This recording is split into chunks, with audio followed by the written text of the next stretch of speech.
Hello everyone, this is शोभित तिरवान। आज की इस वीडियो में हम बात करने वाले हैं आपके क्लास 10th के मैथ्स के इस साल के नए सिलेबस के बारे में। अभी कुछ दिनों पहले सीबीएसई ने सिलेबस डिक्लेयर करा। सीबीएसई ने एक पूरी बुकलेट, पूरी पीडीएफ डिक्लेयर करी, जिसमें कि उन्होंने बताया कि यार सेशन 24-25 के लिए क्या आपका सिलेबस होगा। वही सिलेबस को आज मैं आपके सामने डिकोड करके ले आया हूं। उसमें बिल्कुल समझ नहीं आ रहा है, पता नहीं क्या क्या लिखा है, ये डिलीटेड है, ये आ रहा है, ये आ रहा है।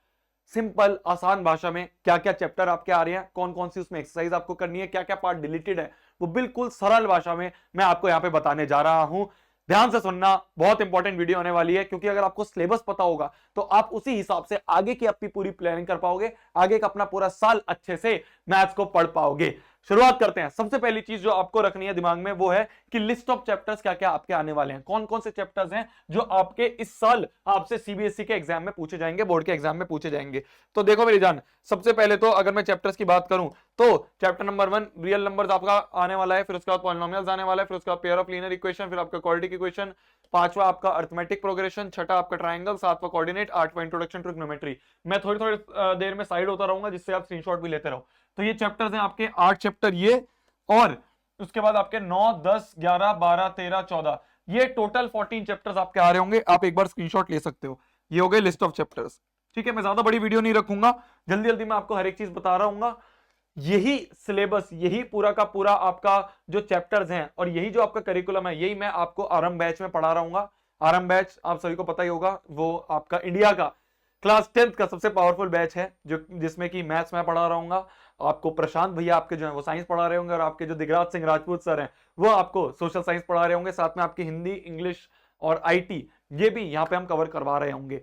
तो अगर आपने अभी तक एनरोल नहीं करा है, आप एनरोल कर सकते हो, लिंक नीचे सारे मैं दे दूंगा। 1999 आपका प्राइस है। वो प्राइस आपको जब भी मिलेगा जब आप एक कूपन कोड जो हमारा है वो है अरे चल जा, हाँ, NEXT नेक्स्ट 20 कूपन कोड अगर आप लगाओगे तो आपको जो प्राइस है वो 1999 का मिलेगा। आखिरी कुछ कूपन बचे हैं, उससे आप ये प्राइस ले सकते हो, वरना इसके बाद ये प्राइस बढ़ जाएगा।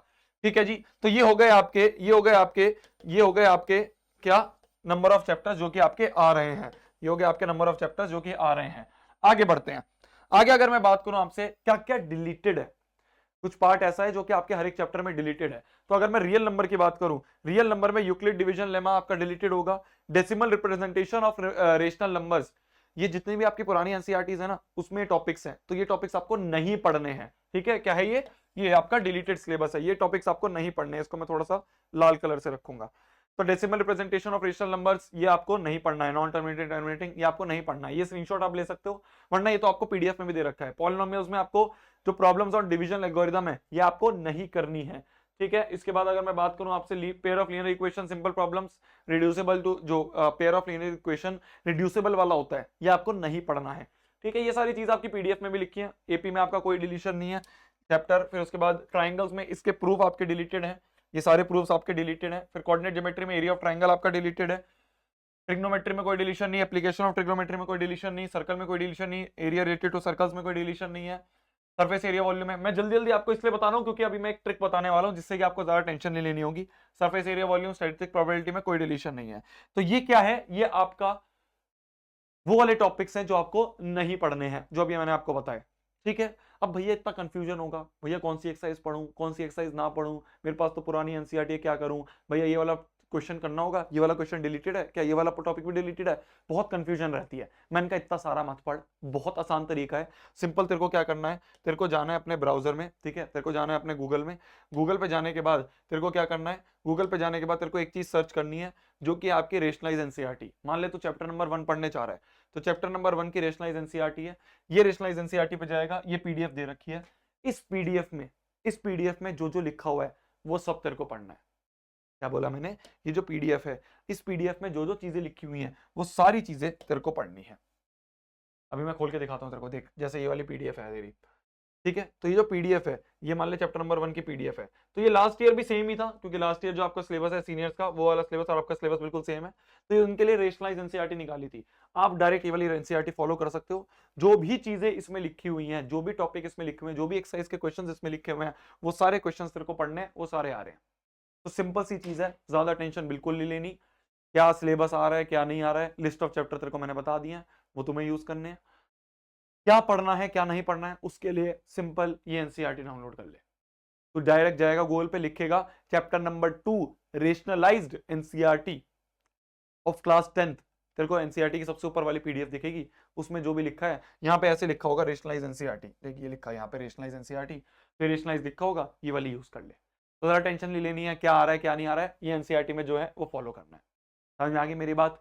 यही सारी चीजें हम आपको आरंभ बैच में करवा रहे होंगे। मैं फिर बोल रहा हूँ, कुछ लास्ट के कुछ कूपन बचे हैं, आप जाके इस वाले प्राइस पे ले सकते हो। इससे आप शुरू से लेके एंड तक, मैं आपको फिर बोल रहा हूँ, यहाँ पे आरंभ बैच में ऐसा नहीं है कि यार सिर्फ सिलेबस खत्म करवा दिया या फिर सिर्फ नाम के लिए करवा रहे हैं, नहीं। ये इंडिया का पावरफुल बैच है, सबसे ज्यादा पावरफुल बैच है क्लास 10th के लिए। इसमें आपको पहले दिन से लेके आखिरी आखिरी दिन तक, जब तक आपके बोर्ड के एग्जाम खत्म नहीं हो जा रहे हैं, से हाथ पकड़ के पूरा सिलेबस करवाया जाएगा, जिससे कि आप एटलीस्ट 95% स्कोर कर पे आओ। ये हमारा गोल है कि हर एक बच्चे को, हम ज्यादा भीड़ नहीं भर रहे हैं। हमने लास्ट के कुछ बच्चे अब हैं जो एनरोल हम कर रहे हैं, उसके बाद हम बंद कर देंगे, क्लोज कर देंगे सारे एनरोलमेंट्स। क्यों? हम चाहते हैं कि मिनिमम बच्चे रहें, कम बच्चे रहें, सब पे हम फोकस कर पाए और वो सारे बच्चे एक तगड़ा स्कोर लेके आ पाए। ये हमारा फोकस रहता है इस आरंभ बैच में। ठीक है, दिगराज सर आपको एसएसटी पढ़ा रहे होंगे, आप सब जानते हो, प्रशांत भैया सब जानते हो, साइंस पढ़ा रहे होंगे, मैथ्स मैं पढ़ा रहा हूँ, इंग्लिश हिंदी आईटी आपको मिल रही होगी। लाइव क्लासेस होंगी मैथ्स साइंस एसएसटी की, इंग्लिश हिंदी आईटी हम रिकॉर्डेड में दे रहे होंगे आपको। टेस्ट हो रहे होंगे आपके रेगुलर, हर एक चीज, डीपीपी हो गई, टेस्ट हो गए, वर्कशीट्स हो गई, ये सारी चीज आपको प्रोवाइड करी जाएंगी। 8 तारीख से, 8 अप्रैल से आपकी क्लासेस शुरू है। मिलते हैं आरंभ बैच में, तब तक के लिए वही पढ़ना है, फोड़ना है, कहर मचा देना, आग लगा देनी है। Bye bye, take care, good night. ये जो आपको दे रखा है मैंने रेशनलाइज एनसीईआरटी